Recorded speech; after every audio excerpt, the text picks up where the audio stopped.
கேட்டு வருகின்றேன் இறைவா, என் குரல் கேட்டு அருளாயோ தலைவா. வரம் கேட்டு வருகின்றேன் இறைவா, என் குரல் கேட்டு அருளாயோ தலைவா.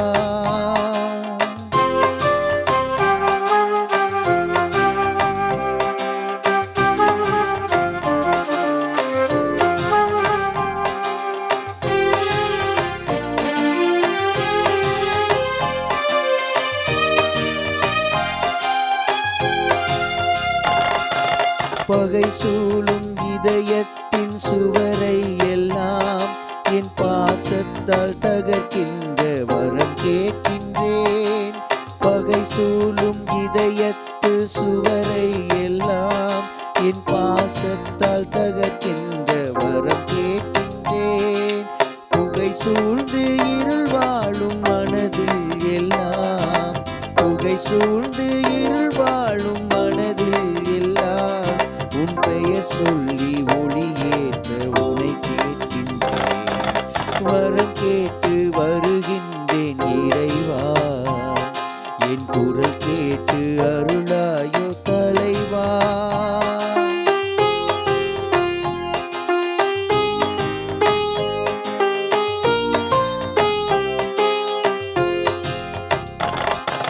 நலமெல்லாம் எனக்கென்று தேடும் குணம், நாள்தோறும் இறக்கின்ற வரம் கேட்கின்றேன். நலமெல்லாம் எனக்கென்று தேடும் குணம், இனி நாள்தோறும் இறக்கின்ற வரம் கேட்கின்றேன். வழியாக பிறர்க்கென்னை அளித்திட்ட பின், வழியாக பிறர்க்கென்னை அளித்திட்ட பின் உன் பரிசாக உனை கேட்கும் வரம் கேட்கின்றேன். வரம் கேட்டு வருகின்றேன் இறைவா, என் குரல் கேட்டு அருளாயோ தலைவா. வரம் கேட்டு வருகின்றேன் இறைவா, என் குரல் கேட்டு அருளாயோ தலைவா.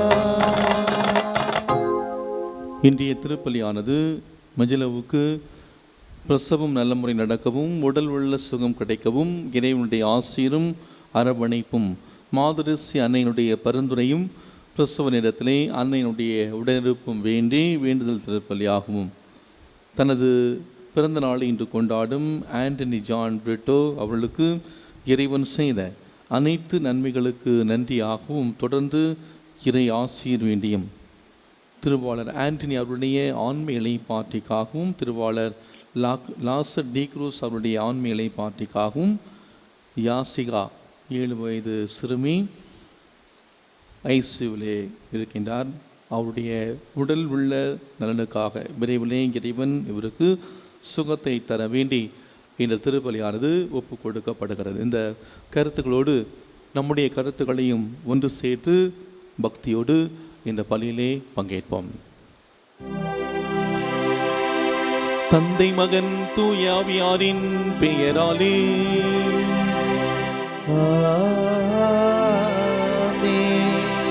நம் ஆண்டவராகிய இயேசு கிறிஸ்துவின் அருளும் கடவுளின் அன்பும் தூயாவியாரின் தோழமையும் உங்கள் அனைவரோடும் இருப்பதாக.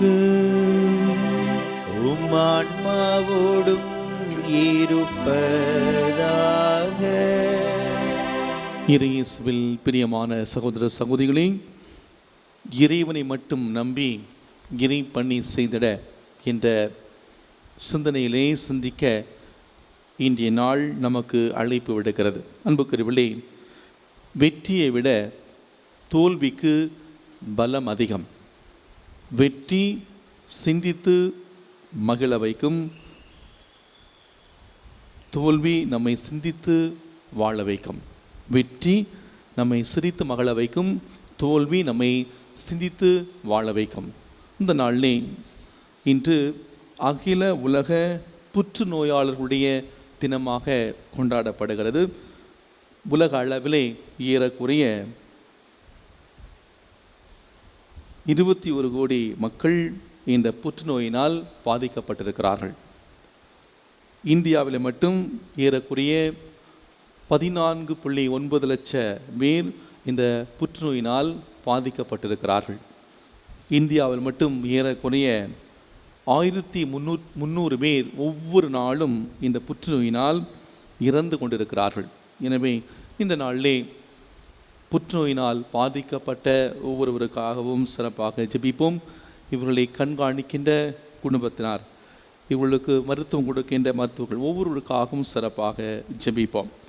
நாம் கடவுளை மட்டுமே நம்பி நாம் இந்த பணியை நாம் செய்திட பக்தியோடு வேண்டுவோம். நம்முடைய வாழ்விலே கடவுள் மீது நம்பிக்கை இல்லாமல், நம்முடைய வாழ்விலே நம்பிக்கையில் தளர்வுற்ற அந்த நேரங்களில் நாம் நினைத்து பார்த்து ஆண்டவருடைய மன்னிப்பை பெற்றுக்கொள்வோம்.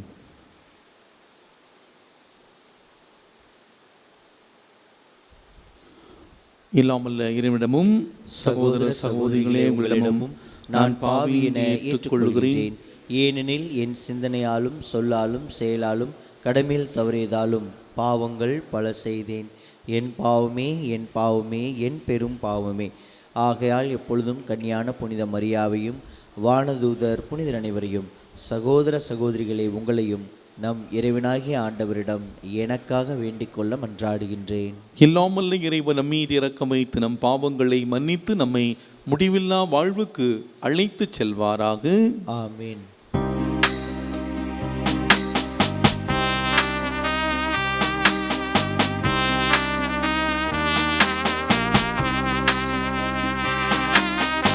ஆண்டவரே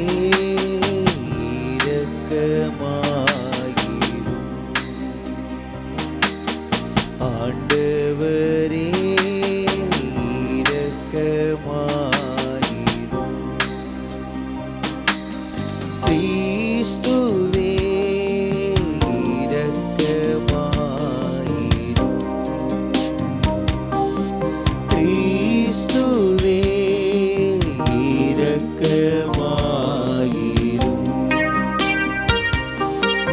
ஆண்டவரே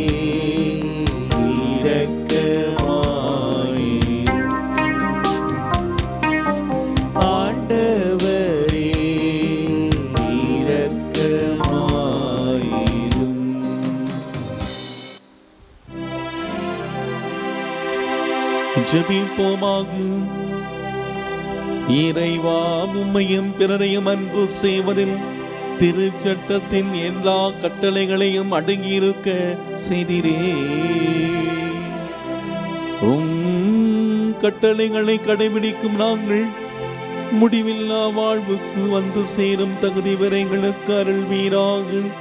உம்மோடு தூயாவியாரின் ஒன்றிப்பில் இறைவனாய் என்றென்றும் வாழ்ந்து ஆட்சி செய்கின்ற எங்கள் ஆண்டவரும் உம் திருமகனுமாகிய இயேசு கிறிஸ்து வழியாக உம்மை மன்றாடுகின்றோம்.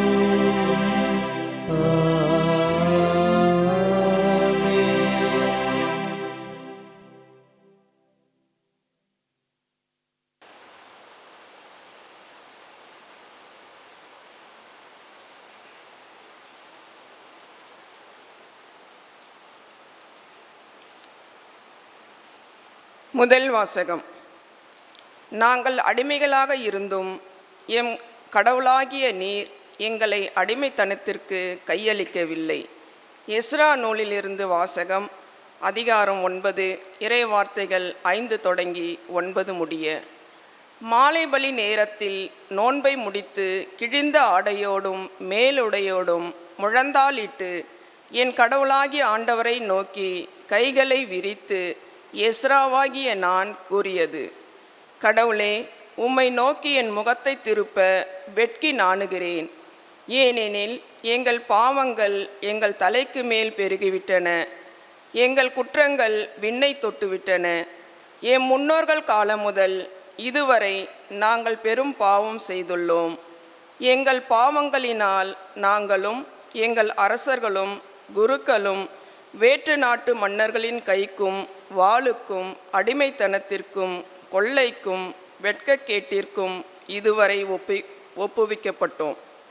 ஆனால் தற்பொழுது சிறிது காலமாய் எம் கடவுளும் ஆண்டவருமாகிய உமது கருணை துலங்கியுள்ளது. எங்களுள் சிலரை எஞ்சியோராக விட்டு வைத்தீர். உமது புனித இடத்தில் எங்களுக்கு சிறிது இடம் தந்தீர். எம் கடவுளாகிய நீர் எம் கண்களுக்கு ஒளி தந்தீர்.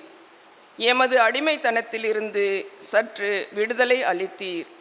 நாங்கள் அடிமைகளாக இருந்தும் எம் கடவுளாகிய நீர் எங்களை அடிமைத்தனத்திற்கு கையளிக்கவில்லை.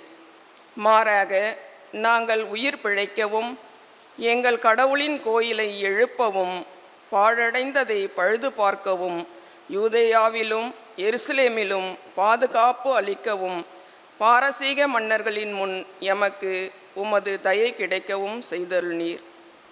ஆண்டவர் வழங்கும் அருள்வாக்கு. இறைவனுக்கு நன்றி.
விட்டது. இறையாட்சி நெருங்கி வந்து விட்டது.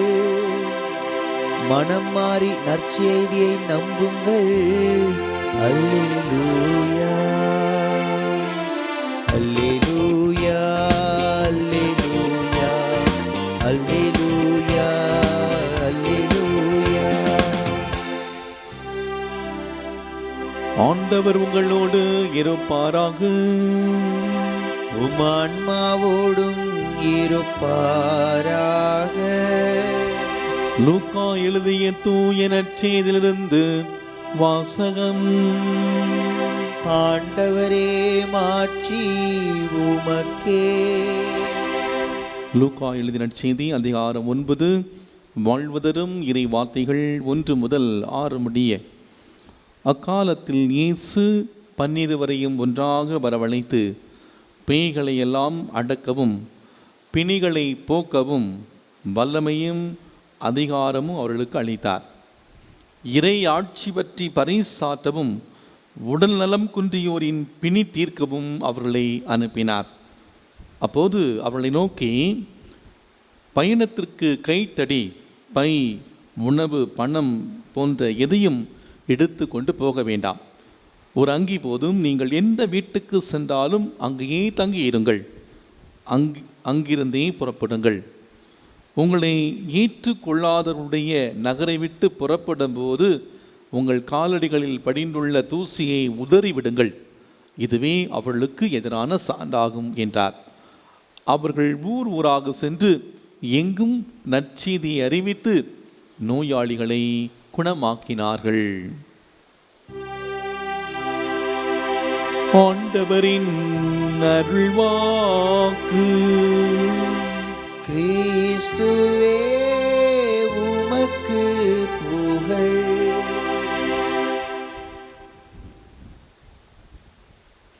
வெற்றியை விட தோல்விக்கு பலம் அதிகம். வெற்றி சிரித்து நம்மை மகிழ வைக்கும். தோல்வி நம்மை சிந்தித்து வாழ வைக்கும். கடவுளை நம்பி, ஆண்டவரை நம்பி கடவுளோடு நாம் பயணித்தோம் என்றால் நாம் நிச்சயமாக சிந்தித்து நம்முடைய வாழ்விலே நாம் வெற்றி பெறலாம் என்பதை இன்றைய இறைவார்த்தை வழிபாடு நம் முன் வைக்கிறது. அன்புக்குரியவர்களே, கடவுள் நம் ஒவ்வொருவரையும் இந்த உலகத்திலே வெறுமனே படைக்கவில்லை. நம் அத்தனை பேரையும் கடவுள் இந்த உலகத்திலே ஒரு நோக்கத்திற்காக படைத்திருக்கிறார். இதையே புனித பவுலடிகளார் எபேசியருக்கு எழுதிய திருமுகம் 1ஆம் அதிகாரம் 4 முதல் 5 வரை உள்ள அந்த இறை வார்த்தையிலே மிக அழகாக சொல்வார். அவர் நம்மை முன் குறித்து வைத்தார். அவர் நம்மை முன் குறித்து வைத்து தேர்ந்தெடுத்திருக்கிறார். அவர் பணிக்காக மீட்பின் திட்டத்திலே பங்கேற்க நம்மை அழைத்திருக்கின்றார். அந்த அழைப்பை நாம் எல்லோருமே பெற்றிருக்கிறோம். ஆக இந்த அழைப்பு என்பது எல்லாருக்குமே கொடுக்கப்பட்டிருக்கிறது. இந்த அழைப்பு துறவரத்தாருக்கும் குருக்களுக்கும் மட்டும்தான் கொடுக்கப்பட்டிருக்கிறது என்று நினைப்பது தவறு. அந்த அழைப்பு குடும்ப வாழ்வாக இருக்கலாம், துறவர வாழ்வாக இருக்கலாம், குருத்துவ வாழ்வாக இருக்கலாம். இந்த அழைப்பு எல்லாருக்குமே கொடுக்கப்பட்டிருக்கிறது. இவ்வாறு அழைக்கப்பட்டவர்கள், அழைக்கப்பட்ட நாம் எப்படி வாழ வேண்டும் என்பதை இன்றைய முதல் வாசகமும் நற்செய்தி வாசகமும் நமக்கு தெளிவாக நமக்கு எடுத்துரைக்கிறது. கடவுள் நம்மை அழைத்திருக்கிறார் என்றால் அந்த அழைப்பிலே ஒரு நோக்கம் இருக்கிறது. நாம் எல்லாருமே உணவு உண்கிறோம். நாம் ஏன் உணவு உண்கிறோம்? உணவு உண்பது சுவையாக இருக்க வேண்டும் என்று எதிர்பார்ப்போடு அந்த உணவை நாம் எடுப்போம். இசையை கேட்கிறோம். அந்த இசையானது நம்முடைய மனதிற்கு இதமாக இருக்கவே என்பதற்காக ஒரு இசையை நாம் கேட்கிறோம். கல்வி கற்கிறோம். இந்த கல்வி கற்றல் நம்மை ஒரு பண்புடையவனாக நம்மை மாற்ற வேண்டும் என்பதற்காக இந்த கல்வியை நாம் கற்கின்றோம். பல கலைகளை நாம் கற்கின்றோம். இந்த கலைகள் கலாச்சாரத்தை நிறுவூட்டுவதாக இருக்க வேண்டும் என்பதற்காக இந்த கலைகளை நாம் கற்கின்றோம். வழிபாடுகளுக்கு நாம் செல்கிறோம். இந்த வழிபாடுகள் நம்முடைய வாழ்வுக்கு வழிகாட்டக்கூடியதாக இருக்க வேண்டும் என்பதற்காக இந்த வழிபாடுகளில் நாம் பங்கேற்கின்றோம். இதை தாண்டி காற்றை நாம் சுவாசிக்கிறோம், இந்த காற்று நம்மை உயிர் வாழ செய்கிறது. ஆக மலைகள், குன்றுகள், ஆறுகள் எல்லாவற்றையும் தாண்டி மனிதர்கள் எல்லாரையும் கடவுள் இந்த உலகத்திலே ஒரு நோக்கத்திற்காக படைத்திருக்கின்றார். இந்த மனித வாழ்வும் கூட நாம் எல்லோருமே மகிழ்ச்சியாக வாழ வேண்டும் என்பதற்காக, மன நிறைவோடு வாழ வேண்டும் என்பதற்காக, இந்த மனித வாழ்வு அர்த்தம் தருவதாக இருக்க வேண்டும் என்று ஆண்டவர் விரும்புகின்றார். அப்படி என்றால் இயேசுவால் அழைக்கப்பட்ட நாம், இயேசுவின் சீடர்களாகிய நாம் மகிழ்ச்சியாக நாம் வாழ எப்படி வாழ வேண்டும் என்ற அந்த செய்தி தான் இன்றைய நற்செய்தி வாசகம் நமக்கு தருகிறது. இன்றைய நற்செய்தி வாசகத்தினுடைய முதல் பகுதியிலே நாம் வாசிக்க கேட்டோம், இயேசு 12 ஒன்றாக வரவழைத்து பேய்களையெல்லாம் அடக்கவும் பிணிகளை போக்கவும் வல்லமை அதிகாரம் கொடுத்தார். இறை ஆட்சி பற்றி பறைசாற்ற. ஆக இயேசு தன்னுடைய சீடர்களை அழைக்கின்றார். 3 காரியங்களுக்காக அழைக்கின்றார். முதலாவதாக பேய்களை ஓட்ட. இந்த பேய்கள் என்று சொன்னோடனே நினைக்கலாம், பேய் ஆடுறதை பார்த்துருப்போம். பேய் ஆடுறது, தலையெல்லாம் விரித்து போட்டு பேய் ஆடுவாங்க இல்லையா? அந்த பேய் ஆடுறவங்கள தான் இயேசு ஆண்டவர் பேய்களை ஓட்டு என்று சொல்லுகிறாரா? கண்டிப்பாக இல்லை. அதையும் தாண்டி இந்த சமூகத்தில் இருக்கிற பல்வேறு விதமான ஆதிக்க பேய்களை ஓட்ட ஆண்டவர் அழைக்கின்றார். இன்று ஜாதியின் பெயரால், சமயத்தின் பெயரால், நிறத்தின் பெயரால், இனத்தின் பெயரால், மொழியின் பெயரால் இருக்கிற பேய்த்தன வாழ்வில் இருந்து அப்படிப்பட்ட பேய்களை ஓட்ட ஆண்டவர் நம் ஒவ்வொருவரையும் அழைக்கின்றார். இரண்டாவதாக பிணிகளை போக்குவதற்கான அழைப்பு. இந்த பிணி என்று சொன்ன உடனே உடல் நோய் என்பதுதான் நமக்கு ஞாபகத்துக்கு வரும். இந்த உடல் நோய் மட்டும்தானா? உடல் நோய் மட்டுமல்ல, இன்று இந்த சமூகத்தையும் திரு அவையையும் நம்முடைய குடும்பத்தையும் பாதிக்கக்கூடிய பலவிதமான பிணிகள், நோய்கள் இருக்கிறது. என்ன நோய்? போதை நோய், பாலியல் சீண்டல் நோய், ஆண் ஆதிக்க நோய், பெண் ஆதிக்க நோய், ஆணவ நோய், கண்டுகொள்ளாமை, பாராமுகம், புறம் கூறுதல், முணுமுணுப்பு நோய், சந்தேக நோய், இவை எல்லாமே இன்று இந்த சமூகத்திலே நாம் சந்திக்கக்கூடிய நோய்கள். இந்த நோயிலிருந்து நாம் ஒவ்வொருவரும் விடுதலை பெற ஆண்டவர் அழைக்கின்றார். மூன்றாவதாக இறை வார்த்தையை பறைசாற்ற ஆண்டவர் நமக்கு தரக்கூடிய அழைப்பு.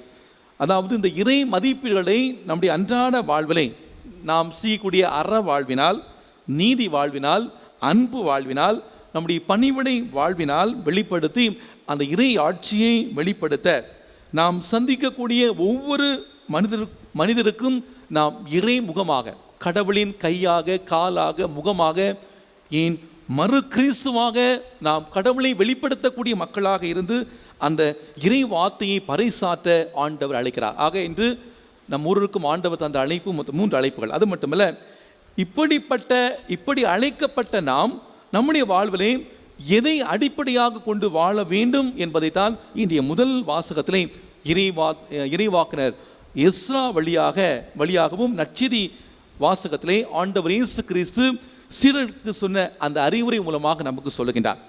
இன்றைய முதல் வாசகத்திலே நாம் வாசிக்க கேட்டோம்.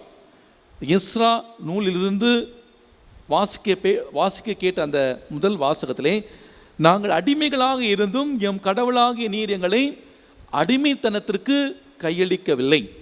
எஸ்ரா தன்னுடைய மக்களுக்காக ஜெபிக்கின்றார். அன்புக்குள்ளே, இஸ்ரேல் மக்கள் கடினமான இதயத்தோடு தங்கள் விருப்பப்படி மனம் போன போக்கிலே வாழ்ந்தார்கள்.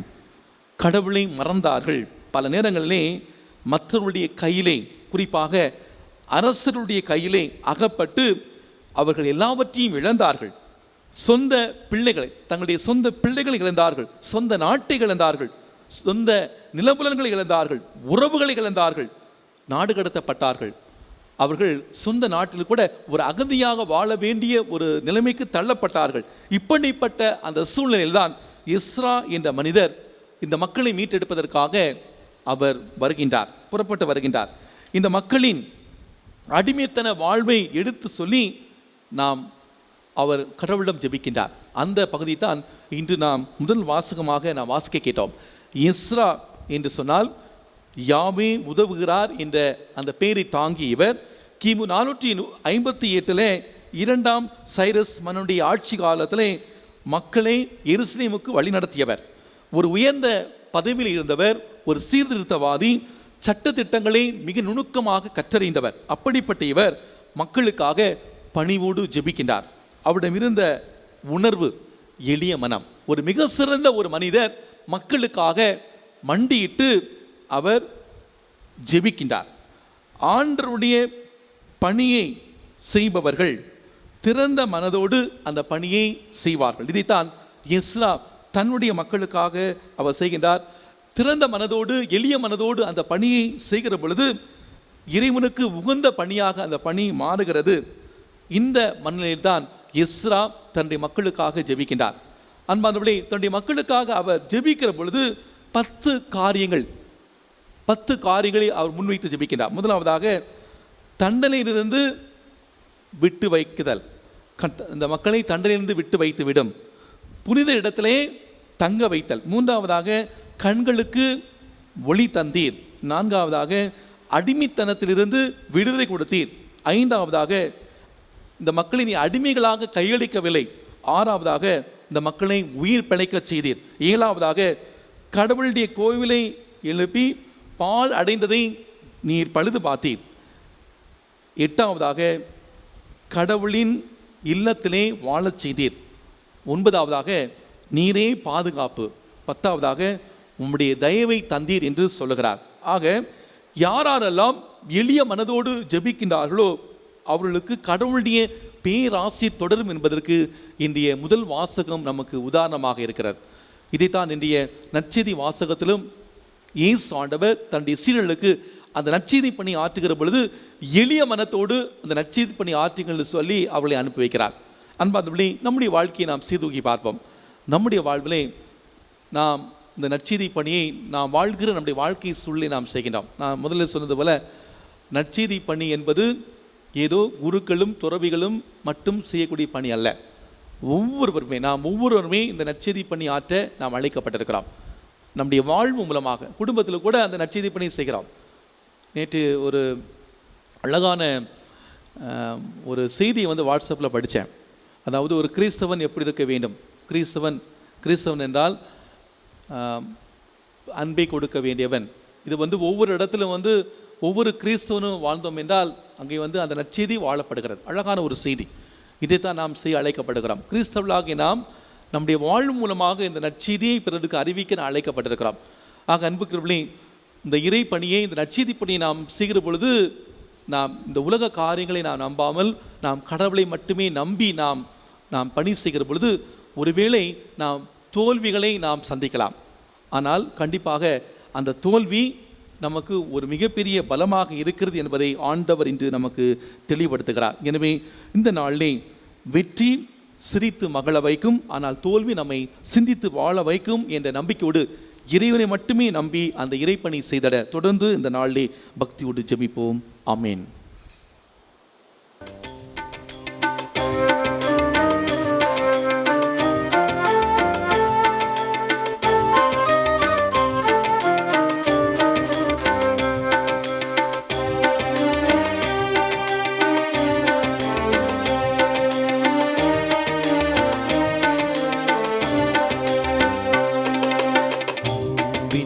பலியாய் ஏற்பாய் உன்னை அணு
சகோதர சகோதரிகளே, என்னுடைய இந்த உங்களிதமான இந்த பலி எல்லாம் வல்ல தந்தையாகிய கடவுளுக்கு ஏற்றதாகும்படி ஜெபியுங்கள்.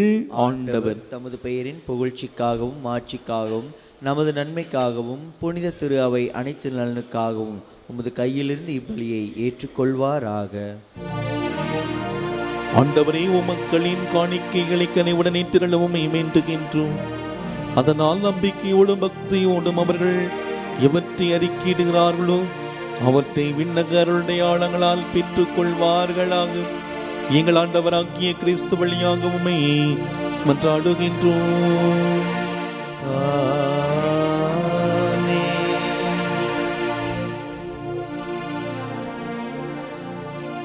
ஆண்டவர் உங்களோடு இருப்பாராக. உம் ஆன்மாவோடும் இருப்பாராக. இதயங்களை மேலே எழுப்புங்கள். ஆண்டவரிடம் எழுப்பியுள்ளோ. நம் இறைவனாகிய ஆண்டவருக்கு நன்றி பாடுவோம். அது தகுதியும் நீதியும் ஆனதே. ஆண்டவரே, தூயவரான தந்தையே, என்றும் உள்ள இல்லாமல்ல இறைவா, இந்நாளும் இவ்விடத்தில் நாங்கள் உமக்கு நன்றி செலுத்துவது மெய்யாகவே தகுதியும் நீதியுமாகும்.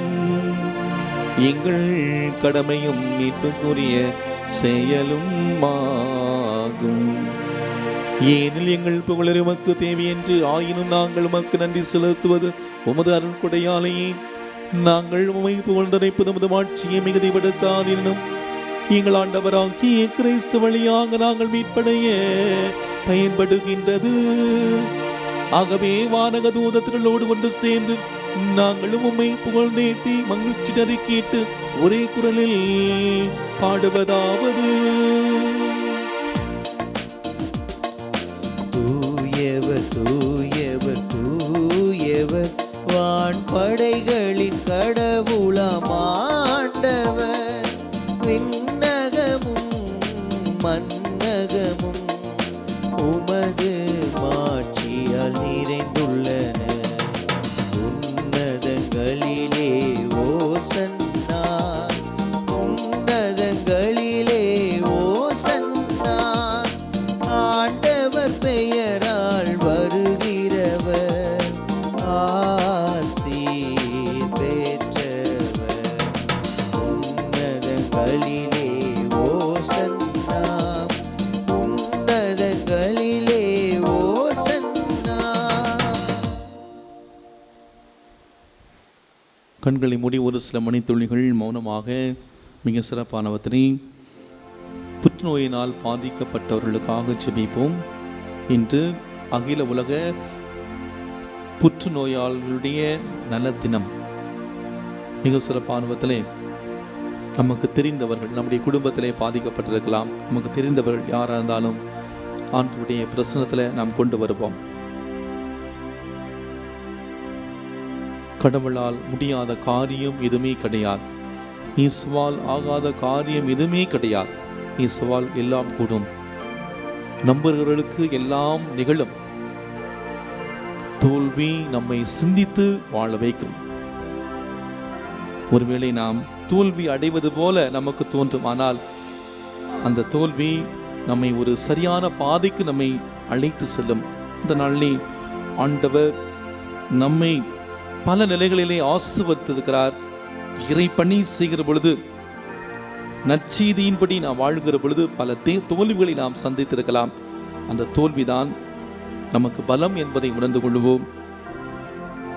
நாம் நம்முடைய பணி வாழ்விலே சந்திக்கிற அத்தனை வலிகளையும் ஆண்டவருடைய பிரசன்னத்திலே ஒப்புக் கொடுப்போம். ஆண்டவர் அதை ஆசீர்வாதமாக மாற்ற விரும்புகிறார்.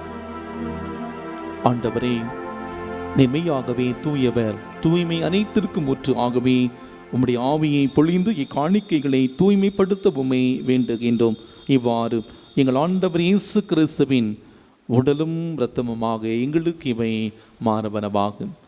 அவர் பாடுபட உளம் கனைந்து தம்மை கையளித்த போது அப்பத்தை எடுத்து நன்றி செலுத்தி அதை பிட்டு தம் சீடர்களுக்கு அளித்து அவர் கூறியதாவது: அனைவரும் இதிலிருந்து பெற்று உண்ணுங்கள். ஏனெனில் உங்களுக்காக கையளிக்கப்படும் என் உடல்.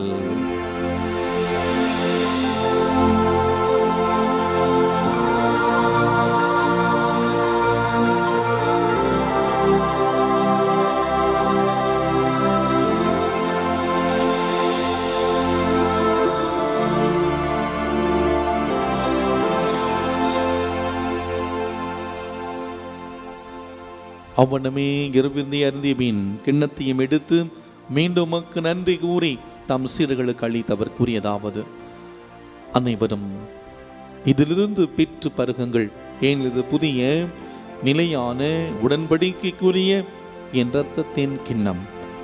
இது பாவ மன்னிப்புக்கென்று உங்களுக்காகவும் பலருக்காகவும் சிந்தப்படும். இதை என் நினைவாக செய்யுங்கள்.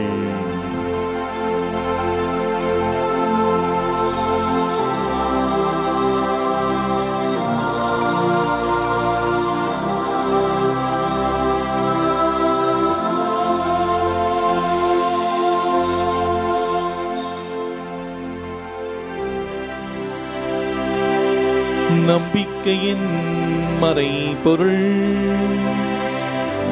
ஆண்டவரே, நீர் வருமளவும் உமது இறப்பினை அறிக்கையிடுகின்றோ, உமது உயிர்ப்பினையும் எடுத்துரைக்கின்றோ. ஆகவே ஆண்டவரே, நாங்கள் கிறிஸ்துவின் இறப்பை உயிர்ப்பை நினைகூர்ந்து வாழ்வு தரும் அப்பத்தையும் மீட்பளிக்கும் கிண்ணத்தை உமக்கு ஒப்புக் கொடுக்கின்றோம். திருமுனின்று ஊழியம் புரிய தகுந்தவளை ஏற்றுக்கொண்டீர், எனவே உமக்கு நன்றி செலுத்துகின்றோம். மேலும் கிறிஸ்துவின் உடலிலும் இரத்தத்திலும் பங்கு கொள்ளும் எங்களை தூய ஆவியார் ஒன்று சேர்க்க வேண்டுமென உம்மை தாழ்மையுடன் மன்றாடுகின்றோம். ஆண்டவரே, உலகமெங்கும் பரவியிருக்கும் ஒரு திரு அவையை நினைகூர்ந்தலும். எங்கள் திருத்தந்தை பிரான்சிஸ், எங்கள் ஆயர் நீதிநாதன், எல்லா திருநிலையினர் ஆகிய அனைவரோடும் உடைய திரு அவை அன்பில் நிறைவு பெறச் செய்திடலும். மேலும் உயிர்த்தெழும் எதிர்நோக்குடன் தொழில் கொள்ளும் எங்கள் சகோதர சகோதரிகளையும் இறந்தோர் அனைவரையும் இரக்கத்துடன் நினைகூர்ந்து உமது திருமுக ஒளியினுள் ஏற்றிடலும். எங்கள் அனைவர் மீதும் இரக்கமாயிரும். கடவுளின் கன்னை தாயான தூய மரியா, அவருடைய கணவரான புனித யோசேப்பு, புனித திருத்தூதர்கள், இவ்வுலகில் மூக்கு உந்தவராய் இருந்த ஆகிய புனிதர்கள் அனைவருடனும் நாங்கள் நிலைவாழ்வில் பங்கு கொள்ளும் தகுதி பெற்று திருமகன் இயேசு கிறிஸ்து வழியாக உம்மை புகழ்ந்தேத்தும் வரமருள உம்மை மன்றாடுகின்றோம். இவர் வழியாக இவரோடு இவரில் எல்லாம் வல்ல இறைவனாகிய தந்தையே, தூய ஆவியாரின் ஒன்றிப்பு எல்லா புகழும் ஆட்சியும் என்றென்று உமக்கு உரியதே.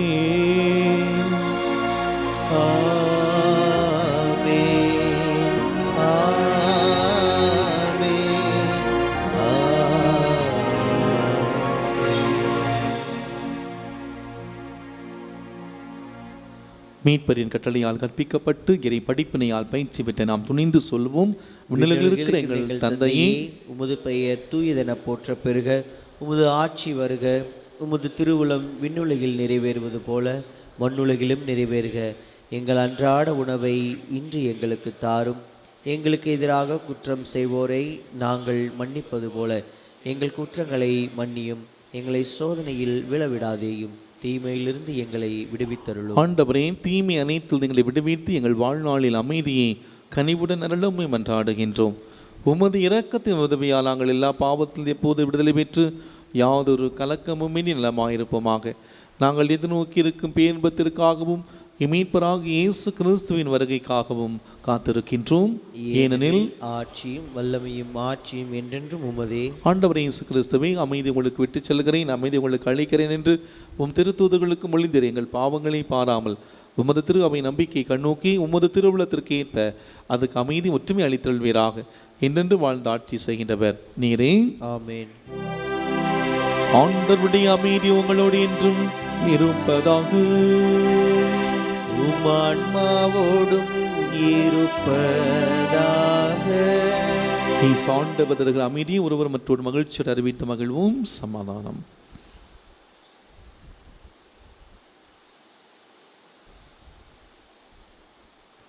உலகின் பாவங்களை போக்கும் இறைவனின் செம்மறியே எங்கள் மேல் இரக்கமாயிரும். உலகின் பாவங்களை போக்கும் இறைவனின் செம்மறியே எங்கள் மேல் இரக்கமாயிரும். உலகின் பாவங்களை போக்கும் இறைவனின் செம்மறியே எங்களுக்கு அமைதியை அளித்தருளும். இதோ நம் ஆண்டவர் இயேசு கிறிஸ்து, இவரே இறைவனின் செம்மறி, உலகின் பாவங்களை போக்குகிறவர்.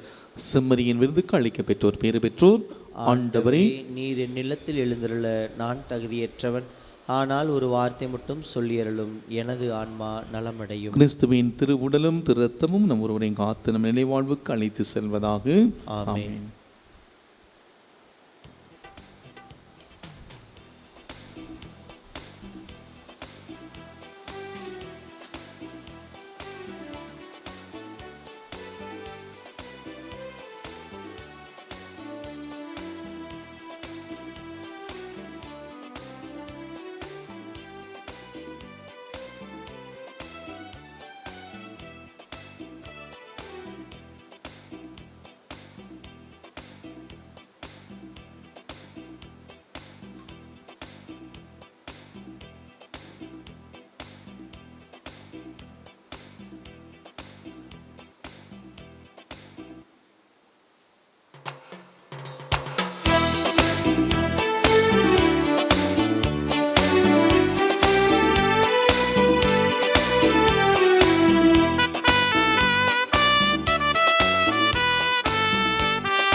இறைவனே வானக விருந்து தந்தார், இதயங்கள் மகிழ்ந்திட எழுந்து வந்தார்.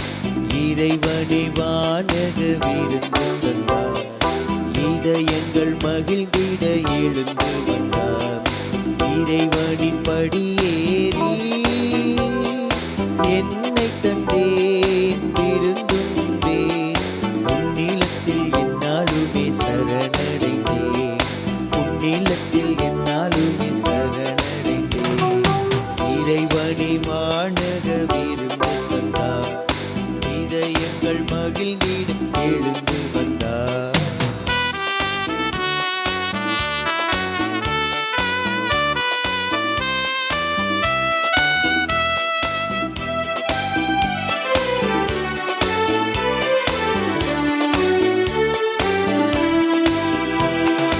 எந்தன் நாவில் தினம் வந்திடுவார், எந்தன் நெஞ்சில் என்றும் தங்கிடுவார். உந்தன் அன்பில் தினம் வளர்ந்திடுவேன், உன்னில் இன்பம் என்றும் நிலைத்திடுவேன்.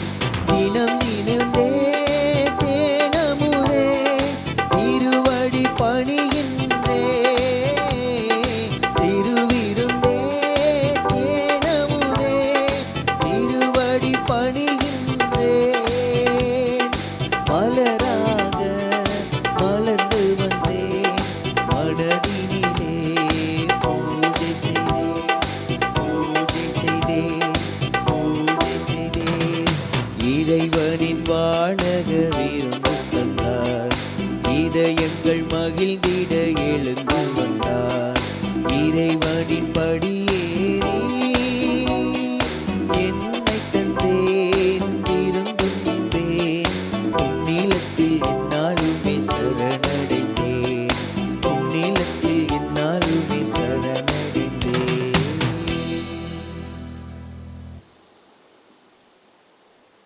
கிறிஸ்துவின் ஆன்மாவே என்னை புனிதப்படுத்தும், கிறிஸ்துவின் திருவுடலே என்னை மீட்டருளும், கிறிஸ்துவின் திரு ரத்தமே என்னை நிறைவித்தருளும், கிறிஸ்துவின் விழாவிலிருந்து வந்த திருநீரே என்னை கழுவியருளும், கிறிஸ்துவின் திருப்பாடுகளே என்னை திடப்படுத்துங்கள்.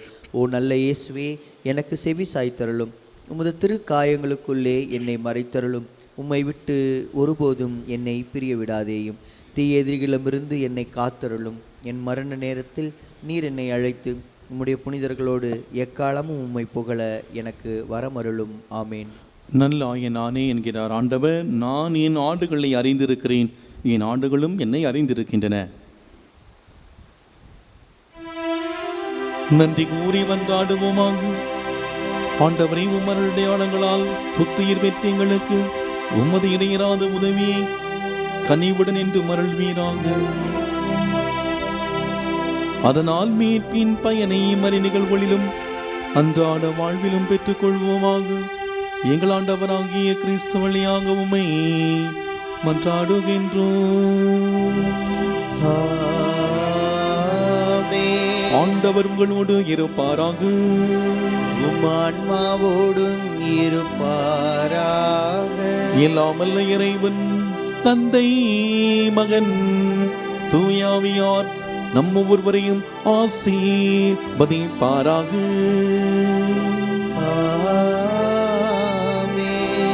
சென்று வாழுங்கள், வாழ்க்கை பலி தொடர்கின்றது. இறைவனுக்கு நன்றி.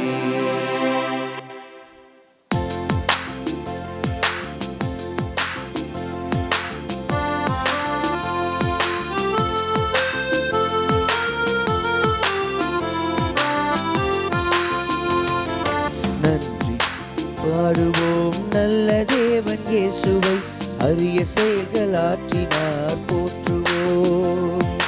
நன்றி கூறி பாடுவோம் நல்ல தேவன் இயேசுவை, அரிய செயல்கள் ஆற்றினார் போற்றுவோம். மகிழ்ச்சியால் இதயங்கள் பொங்கி பொங்கி பாய்ந்திட ஒரு மனமாய் உறவுடனே பாடிடுவோமே. நன்றி கூறி பாடுவோம் நல்ல தேவன் இயேசுவை, அரிய செயல்கள் ஆற்றினார் போற்றுவோம். அரிய செயல்கள் ஆற்றினார் போற்றுவோம். தந்தை, மகன், தூய் ஆவியாரின் பெயராலே ஆமென். கிறிஸ்து ராஜா வாழ்க. உமது ராஜ்யம் வருக. மரியே வாழ்க.